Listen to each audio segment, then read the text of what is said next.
వచ్చి సంవత్సరం పూర్తి అయిపోతోంది.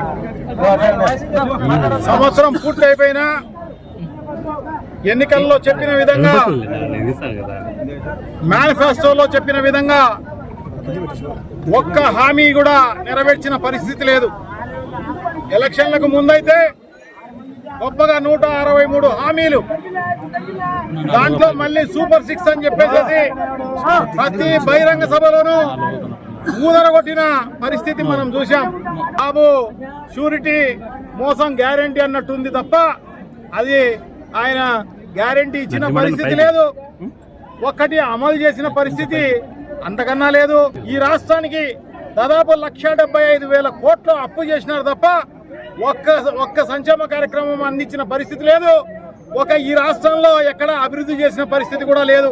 ఆయన చెప్పిన అబద్ధాలకు, ఆయన చెప్పిన మోసాలకు నిజంగా కూడా ప్రజలే మోసపోవడం జరిగింది. గతంలో కూడా ఇలాగే చంద్రబాబు నాయుడు గారు అంతకుముందు ఎన్టీ రామారావుకు వెన్నుపోటు పొడిచి ఆయన చనిపోయేంత వరకు వదలకుండా ఆయన్ను హింసించి చంపడం జరిగింది.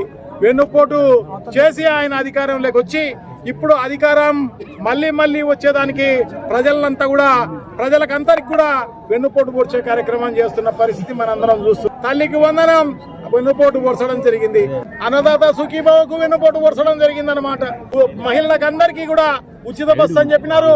మహిళలకందరికీ కూడా వెన్నుపోటు పొడిచిన పరిస్థితి మనం చూస్తున్నాం. గ్యాస్ సిలిండర్లు అని చెప్పినారు, దానికి కూడా మోసం చేయడం జరిగింది. మహిళలందరికీ కూడా 18 ఏళ్ళు నిండిన వాళ్ళందరికీ కూడా 59 ఏళ్ల వరకు ఒక్కొక్కరికి నెలకు 1,500 రూపాయలు ఇస్తామన్నారు. ఇచ్చినారా? ఇవాళ వెన్నుపోటు పొడచడం జరిగింది. సూపర్ 6 లో ఒక్కటి అమలు చేసిన పరిస్థితి లేదు.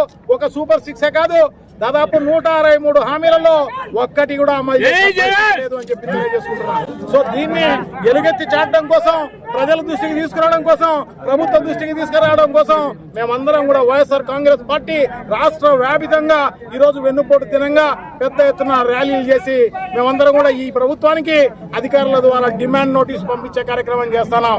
మేము వదలం. ఖచ్చితంగా ఇది అమలు చేసేంత వరకు, ఇది ప్రజలకు ఇచ్చేంత వరకు కూడా వైఎస్ఆర్ కాంగ్రెస్ పార్టీ వదలదు అని చెప్పేసి మేమంతా గట్టిగా పెద్ద ఎత్తున చెప్పే కార్యక్రమం చేసే దాంట్లో భాగంగానే ఈ రోజు ర్యాలీ తీసిన పరిస్థితి అన్నమాట.